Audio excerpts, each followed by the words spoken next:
Nathan Mid. Nathan nih udah. Drian Drian kemungkinan menggunakan. besar. Oh, Sans. Drian pakai Beatrix. Wow. Oke, apakah ini Dua range di tengah ya udah nih. Iya. 2 mm. Karena mereka bisa dibilang kayak oke, mereka ngelihat juga Lancelot yang mungkin lebih ke arah ya melee kan. Yap. Jadi dia harus pakai pengcurnya, dia harus pakai Thunderous Phantom Execution untuk ngejar ke arah ya target yang dia miliki atau yang dia mau. Sementara ya kalau misalnya memang dengan yang kita lihat barusan nih untuk pembagian hero-nya, menurut aku ya Onyx ID harusnya mereka lebih unggul dengan range mereka. Oke, dengan range dari Onyx ID bisa unggul. Tapi early game-nya apakah mereka bisa mempertahankan itu? Karena itu kita dia. tahu early game dari Onyx PS ini kacau ini. Serem banget. Serem ini. Lancelot, Tamus juga Lilia. Amon. Tetapi yang harus diperhatikan tuh posisinya dari Beatrix. Baiklah kalau begitu jadi buat teman-teman semua untuk memulai di hari ini, marilah kita ramaikan hashtag IndoPride di kolom komen dan juga emot tepuk tangannya ditongolin semua di kolom komen teman-teman sebagai bentuk dukungan terhadap seluruh pemain yang berlaga di M3 World Championship 2021. Let's go pokoknya. Let's go dengan hashtag IndoPride, hashtag GoOnyx. Kita akan memasuki best of one series kali ini. Baloyski, lihat tuh damage-nya Drian mengejar ke arah Baloyski. Apakah akan menjadi first blood di sebelum 1 menit pertama? Namun sepertinya tidak. Masih diberi kesempatan untuk mundur dan recall balik Pak Pulu. Hampir aja tuh. Tipis pakai banget Pak Pulu. Tipis pakai banget. Oke. Drian ya di area mid juga. Namun di atas sana ada first blood yang terjadi dan cewek menjadi korbannya. Oke. Untuk beberapa kompetisi sebelumnya kita udah mungkin jarang melihat ya ada Lilia di God Lane, tapi ada loh. Oke, ini menarik sih. Mungkin karena bisa dibilang kayak lawannya adalah Pakito juga ya. Dengan Lilia yang harus bisa dibilang dengan range ini tentunya lebih unggul. Dan ada fun fact. Apa itu? Derby Onyx menjadi pertarungan dua tim dengan hero pool yang luas. Onyx Isur memiliki 58 unit hero seperti yang tadi Goni udah bilang di MPL ID 8, sedangkan Onyx Filipin memiliki 52 unit hero di MPL Filipin season 8. Jadi hanya berbeda 6 aja nih Pak Pulung. Hanya berbeda 6 aja. Namun sekarang dari Nathan ya masih melakukan farmingan dengan cukup baik juga. Belum mendapatkan gangguan yang begitu berarti, tapi Baloyski terus mencari informasi ke bagian depan untuk bisa mengganggu bagaimana pattern farming yang akan dilakukan oleh Sans. Iya, sementara kita melihat ini dari Onyx Filipin, mereka coba untuk kasih pressure tentunya dengan komposisi draft di early. Onyx Filipin mereka lebih unggul, tapi Onyx Esport mereka hanya harus sedikit bersabar, kasih space terlebih dahulu ke Sansnya biar Sansnya bisa dapetin item sampai setidaknya dia siap untuk team fight-nya Pak Pulu. Oke, untuk Hunter Strike aja di awal-awal dengan item pertama dari Nathan itu udah enak ya untuk melawan team fight ya. Itu udah siap untuk ataupun membantu memberikan damage. Namun coba lihat aja, ada damage yang masuk karena tubuh Baloyski yang begitu menyakitkan. Terror Revenge yang muter-muter lompat ke bagian depan, tapi turtle-nya malah diamankan oleh Baloyski. Pertempuran kembali menjadi bagian tengah. Ada Kufra yang menjadi korban untuk kali ini, tertinggal 2 poin kill sementara. Oh, tapi si W cewek masih mau lebih dan Hatred masih bisa survive. Tipis banget. Masih ada kamu face juga dari seorang Hatred. Ini menunjukkan kalau dari tim Onyx Filipin mereka nggak takut sebenarnya untuk 1v1 ya. Dan kali ini cewek setelah gagal ngedapetin satu di area mid, dia langsung rotasi lagi balik ke area atas. Oke. Yes. Ini kalau ngeliat dari item nih Pak Pulung, belum ada yang jadi tentunya baru menit 2 menit pertama. Tetapi kalau dari komposisi sedikit, front to backnya Onyx mereka harus berhasil. Iya, front to back-nya harus berhasil. Dan tadi barusan kita lihat ada 2 invasi yang ibaratnya bisa dilakukan. Ada 2 initiate yang dilakukan oleh masing-masing jungler loh. Holy Baptism tadi dikeluarkan walaupun nggak memberikan sebuah efek apapun. Namun kali ini ada Nibiru Passion-nya connect dan berhasil mendapatkan 1 poin kill atas Onyx PH. Hilang sudah Baloyski. Iya, karena bermain terlalu jauh juga, bisa dibilang terlalu jauh dari teman-temannya tadi, jadi tidak bisa ada yang membackup juga dari Onyx Filipin. Sementara itu menjadi opening yang bagus. Tyrant Red connect dari Keyboy dan langsung hilang lagi. Amon di area mid Pak Pulung. Amonnya pun tidak bisa melakukan banyak hal lagi setelah terjepit tadi, dimentokin ke arah dinding layaknya lukisan Mona Lisa. Hanya diam terpaku. Namun di atas kita lihat lagi ada pergerakan antara cewek dan juga Lilia yang belum berakhir dari tadi. Baloyski-nya dijegal pergerakannya. San mengeluarkan entropi, lompat ke bagian depan. Ada interference, tetap mempertahankan dari stack yang dia miliki, ingin mengamankan satu monster jungler yang harusnya itu menjadi milik pemain dari Onyx PH. Iya, sementara kalau kita lihat Headernya udah mulai datang. Kiboy bakal menjadi target pertama dan bahkan mental execution dari Kairi tidak connect. Terkena stun dari Suns-nya kali ini. Apakah bisa mundur? Masih bisa mundur tentunya dan masih ada backup yang baik dari cewek dan tidak berhasil untuk di take down Suns-nya di area River 40. Dikit banget loh darah Sansa diuntungnya dia masih bisa lama. Namun untuk kali ini Markinya memberanikan diri maju ke bagian depan dan dia pun harus mengorbankan satu plexus untuk dia pergunakan agar bisa selamat. Namun Turtle harusnya akan menjadi milik dari Onyx Kids lagi karena tidak akan ada kontes yang dilakukan oleh Onyx Esport Kufra. Kiboy udah melihat kehadiran dari Lancelot yang masuk ke dalam area jungler dari pertahanannya. Namun mereka pulang lagi, ada War X yang diambil oleh cewek. Iya, sementara di area bawah Dlarsky bersama dengan Boots masih adem ayem sepertinya. Meskipun kita ngelihat tadi Dlarsky-nya sempat motong sampai area turret kedua Pak Pulung dan masih bisa dijaga landingnya dengan baik oleh Boots juga. Jadi masih cukup ini ya bisa dibilang aman di area bawahnya. Tapi ini yang rusuh udah sebenarnya mid-nya. Kiboy mulai maju kali ini karena defense-nya nggak connect dan bahkan terkena stun dari Kiboy-nya. Kalau coba dipukul mundur, Suns mencoba untuk mengusir beberapa pemain dari area mid-nya kali ini. Sementara Kiboy ini menurut aku ya dari Onyx Esport juga mereka sebenarnya perlu memperhatikan sih keagresifan yang dibawakan sama Onyx Filipina. Itu dia nih, ini dari beberapa menit yang udah berjalan, dari 5 menit yang udah berjalan bisa dibilang cukup berimbang 2-2. Namun dari objektifnya kayaknya Onyx Kids jauh lebih unggul nih ya. Dan sekarang akankah ada sebuah invasi yang dilakukan? Phantom Execution belum lagi. Sebuah pancer lompat ke bagian depan. Hampir aja bisa mendapatkan ke arah tapi Sansa berpindah tempat dengan begitu cepatnya. Ada drop yang langsung dia keluarkan. Namun untuk kali ini Kairinya kau akan pergi ke arah mana? Dikejar habis-habisan dan mereka pun langsung melepaskan pergerakan dari Kairi karena Kairi terlalu cepat untuk mobilitas yang dia miliki. Iya, kita berkali-kali ngelihat di mana sebenarnya Kiboy udah bagus coba untuk masuk dengan Tyrant Revenge. Namun memang selalu ada backup yang baik dari Onyx Filipina. Tapi Kairi masih mau lebih. Kiboy masih punya Tyrant Revenge. Masih bisa ditumbangkan oleh Kairi kali tapi akan ada yang dicari dari Onyx Esport kali ini. Tapi ternyata mereka tidak bisa mendapatkannya, malah Kairi yang mendapatkan double kill. Si cewek mencoba untuk lari tapi ternyata meskipun dengan flicker tidak bisa menyelamatkan dirinya dari cewek Pak Pulung. Waduh, 3 kill berhasil didapatkan oleh Lancelot. Ini pastinya akan menambah tabungan dia dengan cukup banyak nih Gon ya. Iya, sini momentum yang mereka harus pergunakan. Onyx PH barusan aja triple kill Pak Pulung. Iya loh. Dan Lancelotnya lagi yang triple kill ini menandakan apa? Mereka udah siap banget makanin next turtle dan mereka pasti mau team fight lagi. Ini yang kita sebutkan tadi dari awal. Early game-nya. Onyx harus bisa, Onyx Esport harus bisa menahan early game-nya ini untuk bisa membawa sampai ke late game di mana mereka punya 2 marksman loh. Betul. Mereka punya Ruby juga yang nanti semakin lama juga akan semakin susah untuk ditumbangkan. Begitu juga dengan Tamus pastinya. Namun untuk sekarang Vendor-nya tadi langsung berhasil mendapatkan Paloiski. Ada satu lagi super position. Namun untuk Turtle-nya berhasil langsung diamankan. Ditembakkan interference. Ada lagi pergerakan dari Suns yang mundur ke bagian belakang. Ada purple buff di dalam tubuhnya. Setidaknya ini masih bisa membantu dirinya untuk mengurangi dari penggunaan mana yang dia miliki.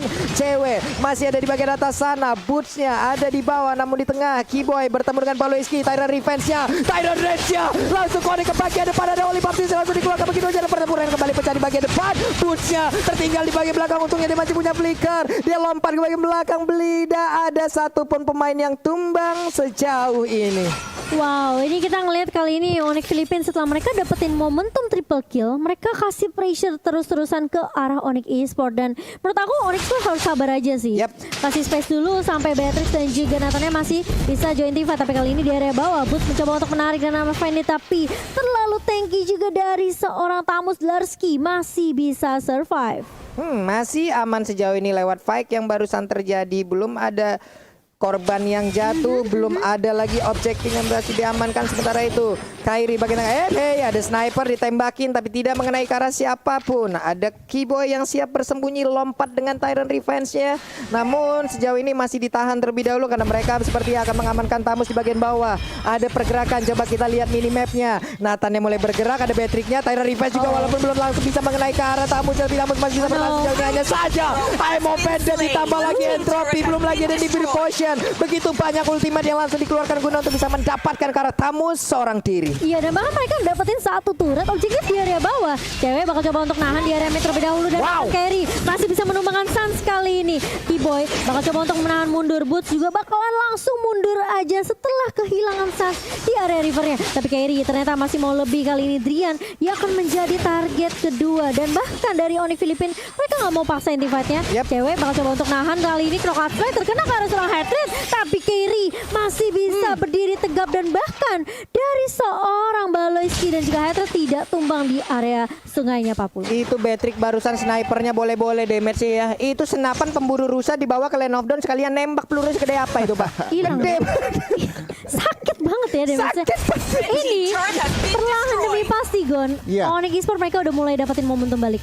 Pelan-pelan, tetapi untuk saat ini ekonominya lihat Onyx PH masih menang secara turret juga Onyx PH masih menang pelan-pelan. Onyx Esports memang masih menahan, tetapi mereka harus berhati-hati karena lihat Rafael lainnya benar-benar di mana-mana dan 5 assist dari 6 total kill point. Kontribusi Rafael ini sangat-sangat annoying. Mengerikan sih apa yang dilakukan oleh Baloyski dari tadi ya, dia mencari informasi, dia nge-trigger juga, dia memberikan sebuah perlindungan kepada rekan-rekannya. Tapi Lord yang pertama udah nongol, udah dicolek, Boots-nya siap maju ke bagian depan. Akankah dia memaksakan sebuah pergerakan Emo Pendant yang belum dilakukan namun sejauh ini Emo Pendant udah berhasil menaik ke arah satu orang, namun di bagian belakang sana Sansnya dia mengeluarkan lagi, ada satu di biru potion yang dikeluarkan juga oleh Drian. Namun sekarang pertempuran masih terlalu terjadi, ada Derski yang langsung mengejar juga ke arah cewek-cewek yang tertinggal sebelumnya, tapi cewek masih cukup kuat. Derskija masih sangat-sangat kuat dari sisi durability yang dia miliki, dia pun selamat. Namun cewek di saat dia ingin pulang ada sebuah pergerakan pencegahan yang dilakukan, namun di bagian tengah sana Emo Pendant langsung connect juga ke arah Barky, mencoba ke arah Mada. Ada pertempuran yang terjadi, tapi untuk Boots yang berhasil dimakan, sayang sekali. Wow, dia kena efek slow, kena burst damage dari gunnya. Dan yang membuat Boots tadinya udah bagus banget, dia emang Bandit flicker narik ke arah turret.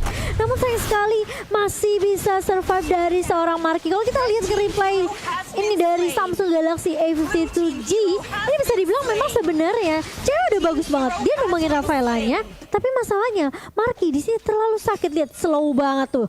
Terkena magic Rate-nya di belakang free hit. Benar. Free hit di belakang aimannya Pak Pulung. Aduh. Ini dari Onyx Esports juga harus jauh lebih berhati-hati lagi lewat team fight barusan yang terjadi. Kita udah tahu bagaimana kekuatan yang dilakukan, tapi Emo Pendant-nya udah langsung kena dan connect juga karena Baloyski hanya saja tidak ada follow up damage, masih begitu bebasnya. Namun sekarang ada Holy Baptista di bagian atas sana, Boots-nya langsung diamankan begitu aja. Boots langsung hilang dengan begitu cepat, tapi shutdown pun berhasil dilakukan. Amon yang pergi ke arah mana, kau pun berhasil diamankan juga oleh Onyx Esports. Ada Casper yang lucu dikeluarkan di depan sana, monster-monster kecil yang lucu itu. Itulah lucu tapi menyakitkan Mbak Bulung. Sakit banget, dan kita lihat Boots-nya di sini harus tumbang, namun ada trade dari Onyx Esports yaitu mereka menumbangkan Emonnya. Ini menurut aku Hatred juga apa ya, perlu diwaspadai sih. Kayaknya dia harus jadi target utama deh Gon. Iya, antara Hatred atau enggak tentunya seorang Lancelot. Tetapi kalau ngelihat emang lebih gampang nangkep Hatred. Tapi nggak sekali dua kali Pak Pulung dan juga Momochan. Baloyski selalu ada untuk menyelamatkan nyawa dari seorang Iman. Tapi Boy kali ini lihat Pak Pulung dia dengan Tyrant Rage-nya. Tadi kalau ada follow up dari Onyx Esports itu kayaknya bisa tumbang deh Baloyski-nya. Bisa, tapi memang lagi dan lagi dengan pergerakan yang sangat-sangat cepat dia berhasil selamat. Kairinya memancing di depan, memancing keributan. Hey, memancing keributan Pak Pulung. Berdiri di sana dia. Tapi Kiboy udah punya Athena Shield sekarang. Ini lebih respect ke arah magical damage dari Marky. Benar, Marky-nya juga dari tadi ya, benar-benar ya kamu ya. Tapi dia di bagian belakang damage-nya itu loh. Iya, tapi meskipun Kiboy udah punya Athena Shield, Marky ini pertanyaannya udah punya item jahat belum? Kalau dilihat tadi ya, udah ada bu item-item jahat. Udah terkumpul item-item jahat. Makanya Ruby aja nggak gerak loh tadi. Benar. Ruby juga dari lifesteal-nya, kita tahu lifesteal dari Ruby itu kenceng. Cuma di saat tadi melawan dengan si apa ya, Marky itu sendiri menggunakan Lilia, kayaknya kelar gitu Pak. Burst damage-nya itu loh, sakit parah. Oke, mungkin harus agak sedikit bersabar dulu ya. Tarik ulur lagi, reset lagi dari Onyx Esports. Masih ada kesempatan tentunya, meskipun dari networknya ini cukup jauh ya Gon ya. 6.000, hampir 7.000, 7.000 hampir 8.000 bahkan. Nah ini Onyx Esports mereka harus pilih fight gitu, nggak bisa asal war. Iya betul. Cari opening yang pas. Nah ini dia nih, akankah mereka melakukan fight lagi di area dari purple buff yang dimiliki oleh Onyx Esports? Namun sejauh ini sepertinya ada Tyrant Revenge yang udah dicas di bagian belakang, akan dilompatin ke depan. Tidak, ternyata ternyata mereka pun dari Onyx PS tahu mereka unggul, tapi mereka juga sangat wise sekali, mereka bijaksana sekali, tidak mau asal-asalan membuka war, apalagi di area sempit seperti itu akan menjadi target yang sangat-sangat nikmat untuk Ruby, untuk Tyrant Revenge-nya, untuk Tyrant Rage-nya itu bisa connect semuanya loh. Oh, sudah ada Battle of Despair di tangan Kairi kali ini dan Drian juga sampai bikin ke arah Atenasil tadi ya. Ini mereka udah saling respect aja nih udah dengan item-item yang dikeluarkan, dengan damage yang udah dirasakan. Kita lihat aja, Lordnya udah mulai dicolek-colek lagi. Baloyski menjadi baris kedua untuk area pertahanan yang akan diciptakan oleh Onyx PS. Namun Baloyski terus memberikan gangguan dan Lordnya berhasil didapatkan juga oleh Onyx PS dengan begitu cepatnya. Mereka mengamankan Lord tersebut. Lord di menit 14 udah di-enhance Lordnya, memiliki atribut yang jauh lebih kuat lagi nih Cimomo. Benar, dan di menit yang ke-14 kali ini Lordnya sudah mulai berjalan ke area atas, tentunya inhibitor turret di area atas dari tim Onyx Esports ini jadi target utama dari Onyx Filipina. Menurut aku sebenarnya nggak boleh terlalu maksain tim fight dulu dari Onyx Esports. Kalau bisa mereka tumbangin dulu Lordnya di area bawah atas dan reset lagi nantinya. Karena di bawah ke late game seharusnya Onyx Esports nih dengan 2 marksman yang tadi Pak Pugong udah bilang. Jadi harusnya punya punya momentum untuk balikin keadaan. Tapi kita lihat kamuflase dari Hatred udah mulai muncul lagi kali ini. Di area depannya Dlarski udah mulai bersiap dengan Baloyski juga Pak Pugong. Oke. Lordnya udah ngangkat kaki depannya, nabrakin langsung. Namun untuk kali ini udah ada sedikit SP yang tersedia dari satu. Inhibitor targetnya cewek memberanikan diri maju ke bagian depan. Ada Drian juga memberikan basic damage-nya. Namun Baloyski tetap akan langsung memberikan sebuah gangguan, namun cewek mundur lagi, tidak bisa memaksakan keadaan. Ada Keyboy juga Tyrant Revenge-nya nggak connect karena siapapun. Sans Entropy dikeluarkan, ada satu lagi interference, namun belum ada satu player pun yang berhasil diamankan dari Onyx PS. Namun sisi baiknya adalah Onyx Esports tidak kehilangan inhibitor turret dan mereka pun masih punya area defensif yang bisa dipertahankan. Iya, seperti yang aku bilang, tumbangin Lordnya, reset lagi, dan coba cari momentum lagi dari Onyx Esports. Dan ini memang ya, yang cukup mengesalkan ada Baloyski-nya, zoningnya sih gila-gilaan loh. Kacau ini Gondia. Baloyski ini sebenarnya menit 15 sampai dengan 16 ini adalah area bermain dari Onyx harusnya ya. Nahan badan iya, Baloyski kasih informasi iya, tetapi defense dari Onyx Esports tadi Lord yang udah di-enhance juga cukup baik. Pak Pulung nggak ada inhibitor yang pecah dan juga nggak ada korban. Kita lihat aja nih, Onyx PH kembali reset dan Onyx Esports mereka berusaha untuk mencari celah untuk membalikan pertandingan ini. Oke, kita lihat aja udah masuk ke menit 16. Makin late akan semakin terkumpul juga item dari 2 marksman yang dimiliki oleh Onyx Esports. Harusnya ini akan menjadi sebuah kekuatan atau pertumbuhan balik yang akan bisa dilakukan oleh Onyx Esports. Tapi Baloyski di dalam rerumputan akankah? Oke, dan ini dia mereka bertemu dengan ketidaksengajaan namun dipisahkan oleh damage yang menyakitkan dan juga Keyboy. Udah ada lagi sebuah lompatan ke bagian depan. Ada Baloyski yang memberikan tindakan balasan namun mereka hanya saling menatap dari kejauhan saja. Wow, harus dipisahkan oleh keadaan tapi cewek di area depan langsung tumpah begitu saja Keyboy masuk dengan Tyrant Rage kena 3 tapi gak ada follow up yang begitu baik dari Onyx Esports. Tapi setidaknya Sans masih bisa untuk memberikan damage kali ini. Kairi maju ke area depan kali ini dan bahkan dari Onyx Esports mereka harus reset lagi, harus nungguin cewek terlebih dahulu untuk respon dalam waktu 25 detik atau ini bakal bahaya untuk Onyx Esports karena mereka udah kehilangan inhibitor di area atas 40. Aduh, 5 lawan 4. Apabila Onyx PS melakukan invasi sekarang ini pastinya akan menjadi kerugian, tapi sepertinya masih belum nih Cimomo. Kayaknya Lancelotnya masih di belakang nih, masih jauh nih. Masih disiplin. Masih disiplin tentunya dan kayaknya Lord kedua nih Gon yang bakal jadi target Onyx Filipina. Itu dia sebenarnya. Lord ketiga, sorry. Iya, Lord ketiga. Nah, ini kalau kita ngintipin item nih, Pak Pulung dan juga Cimomo. Sebenarnya Adrian juga udah cukup, udah ada extra penetration dari Malefic Roar, DHS juga udah, BOD juga udah, tentunya respect item Athena. Sebenarnya mereka udah siap untuk yang namanya melakukan turnaround, tinggal dapat momentumnya. Sementara kalau dari Onyx PH, mereka juga sangat-sangat udah full item junglernya. Lihat haternya, satu item lagi udah ada Winter Truncheon. Mereka juga sebenarnya dari item udah lebih dari siap untuk secure Lord ketiganya. Dan Rose Gold Meteor yang dimiliki oleh Sans pun akhirnya udah jadi ya. Penuh sudah itemnya dari Sans. Kita lihat aja bagaimana nanti kegunaan dari seluruh item ini yang udah digabungkan, yang udah dipadu-padankan akan seperti apa hasilnya. Cuman Radiant Armor pun sekarang menjadi milik dari Dlarski. Walaupun sebenarnya Radiant Armor untuk emang menampung ataupun menerima dan juga menahan damage yang dikeluarkan oleh Nathan. Sebenarnya nggak begitu. Banget. Nggak Iya, banyak tapi ya. ternyata setidaknya itu masih tetap bisa mempertahankan. Dan sekarang ada Konsel langsung dikeluarkan kemana ke arah pergi, tapi ternyata ketahuan digagalkan lagi. Ceweknya memberanikan diri maju ke depan oleh Baptiste, mudah dikeluarkan juga. Setidaknya cewek kali ini berhasil untuk men-trigger. Ada satu ultimate yang keluar dari Rafaela. Baloski sendirian. Sementara beberapa pemain dari Onyx Filipina mereka udah mulai melakukan inisiasi ke area Lordnya. Bakal coba dicolek terlebih dahulu. Di reset lagi Lordnya kali ini. Dan sepertinya dari Onyx Filipina juga mereka cukup disiplin. Mereka harus berhati-hati banget. Apalagi jangan sampai ini salah satu pemainnya bakal keculik. Dan hal yang sama dari Onyx Esports juga sih menurut aku. Yap. Tebel banget lihat tuh Dolorski, buset deh. Ada tapi superposition juga tadi sekalinya masuk juga damage-nya udah mulai berasa. Again and again Baloiski seorang diri bersama dengan satu pergerakan dari Tamus, mereka berhasil untuk mempertahankan dan juga membuat perimeter, tapi Boot sepertinya akan sedikit lolos untuk bisa maju ke bagian depan. Suns-nya siap untuk mengamankan, tapi Lord untuk kali ini ke reset. Masih bisa mereka untuk set up ulang strategi, mundur lagi semua ini Gon. Iya, ini kalau ngelihat dari ekonomi ya, Onyx PH berasa seperti ekonominya sama Papulung dan juga Cimomo. Mereka benar-benar juga nggak mau ngasal buka war, nggak bisa ngasal buka war juga. Jadi ini sebuah apa ya, kedisiplinan dan juga mereka berarti nggak mau gambling. Mereka nggak mau gambling, mereka mau semuanya sure thing gitu.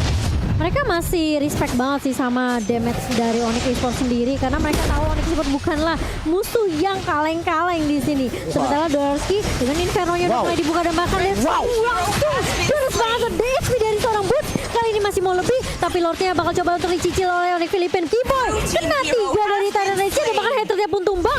Tapi Lordnya kali ini bakal menjadi apakah dicolong? Diselamatkan oleh Onyx Esports dan bahkan double kill di tangan seorang Drian. Double kill juga di tangan seorang Suns dan bahkan 4 pemain dari Onyx Filipina tumbang di area Sungai Papulung. Jalan-jalan ke Bekasi pengen Lord malah dicuri, dan bener aja Onyx Esports berhasil mengamankan Lord tersebut lewat Drian tadi yang begitu baik penampilannya. Dan sekarang mereka punya kesempatan untuk bisa menumbangkan langsung ke arah Onyx PH. Ada Wave Minion yang siap hadir untuk memberikan bantuan. Hanya ada Marquis seorang diri sejauh ini. Udah masuk menit 20, pastinya respon akan sama lama sekali. Black Suns langsung dikeluarkan, masih ada di biru pojok dan shutdown. Udah ada lagi Wave, ada tercipta. Ini dia kebenaran untuk Onyx Esports. Yay! Wow,